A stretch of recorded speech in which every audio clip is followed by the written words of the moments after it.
Estaba por cumplir 8 años la primera vez que vi a mi madre llorar desconsolada en medio de la noche.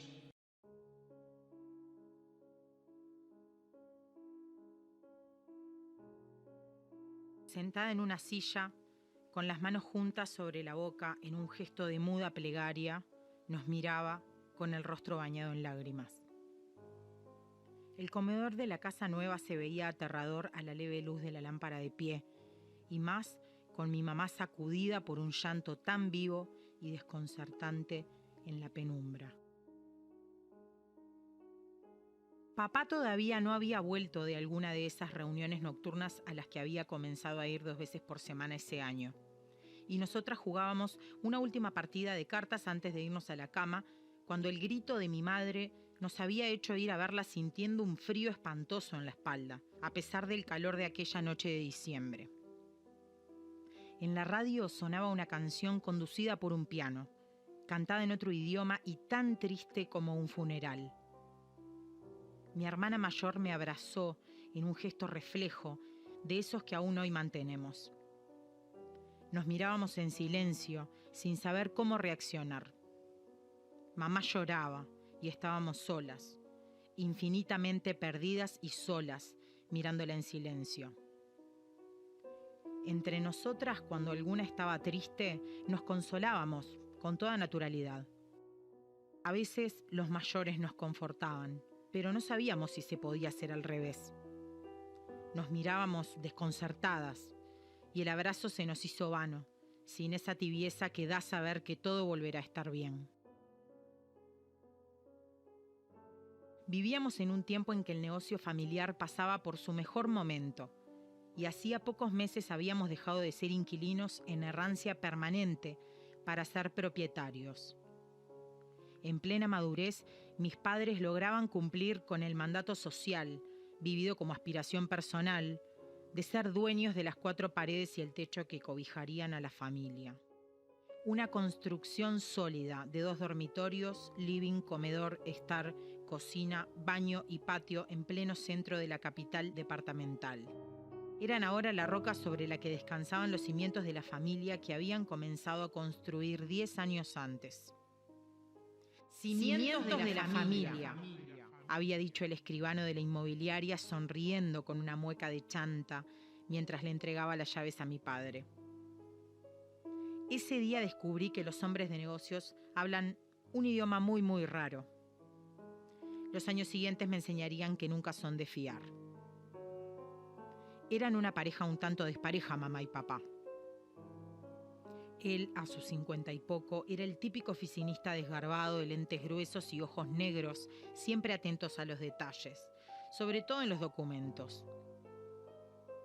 Ella mantenía a sus 40 la elegancia discreta que había llamado la atención de mi padre 15 años antes. Como la mayoría de los matrimonios de la época, tenían 3 preocupaciones básicas: el bienestar de sus hijas, hacernos estudiar y mantener los deberes escolares al día.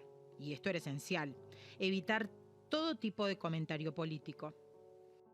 Con los primeros calores se notaba una cierta agitación en la gente, sobre todo luego de la sorpresa de las elecciones de noviembre. Había ganado el no, y una mezcla de esperanza, miedo e impaciencia se respiraba en mi pueblo que, como siempre, había votado en dirección contraria a la historia. En ciertos rostros los bigotes comenzaban a desaparecer, como por arte de magia.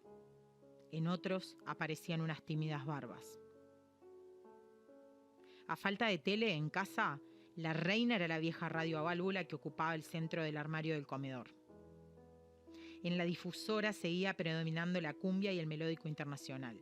Sin embargo, algunos sábados, en las radios montevideanas se desempolvaban viejos discos que para nosotras eran una novedad, de grupos como los Beatles o Creedence. La música de nuestra infancia era una ensalada anodina de sabores pulidos y sin filo.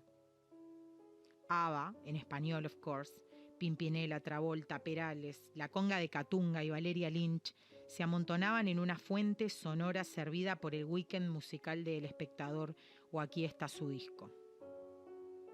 Eran los primeros días de diciembre, ya habíamos realizado las pruebas finales y la escuela era un alboroto. Las de cuarto año terminábamos de ensayar entradas, salidas y pasos de las coreografías para el festival de fin de curso. Los de sexto cumplían el rito ancestral de aprender los pasos del pericón nacional y recitar versos en que promesas de gauchos y chinas se enredaban con palabras como libertad, esperanza y tiranía.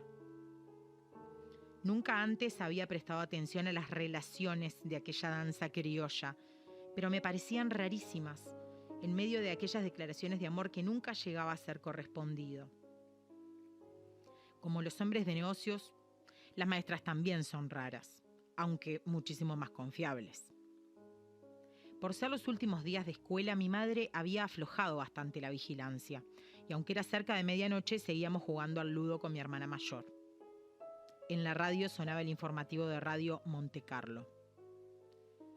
¡Ay no, qué espanto!, había dicho mi madre, y soltó el cuajo llorando a mares. El grito nos arrancó de la magia del juego. Corrimos a ver qué pasaba. Mami no era de gritar, ni menos aún de llorar de esa forma. Quedamos paralizadas mirándola, descalzas y en silencio.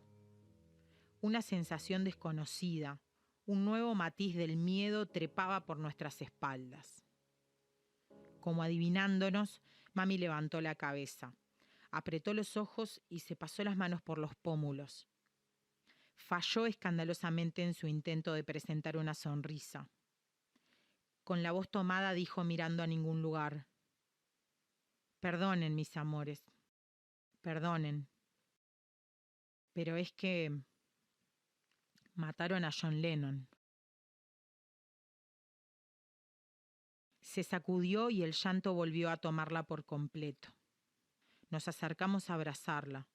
La rodeamos mirándola sin entender. Mi hermana me miraba y sin avisar también se puso a llorar. La acompañé, no por acompañarla, sino porque ante la duda si mamá llora yo también. Ella se compuso un poco al ver nuestro llanto.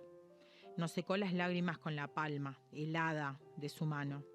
Y con una sonrisa cómica en medio de tanto moco y tanto llanto nos dijo: él era uno de los Beatles, el más poeta de todos. Y ahora ya no está. Karina y yo nos miramos. Miramos a mami.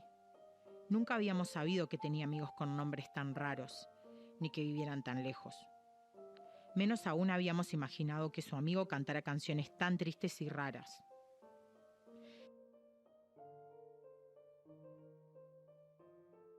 Estaba por cumplir 8 años cuando vi a mi madre llorar desconsolada mientras en la radio Let It Be seguía sonando, triste como el más melancólico sueño de un poeta sentado al piano.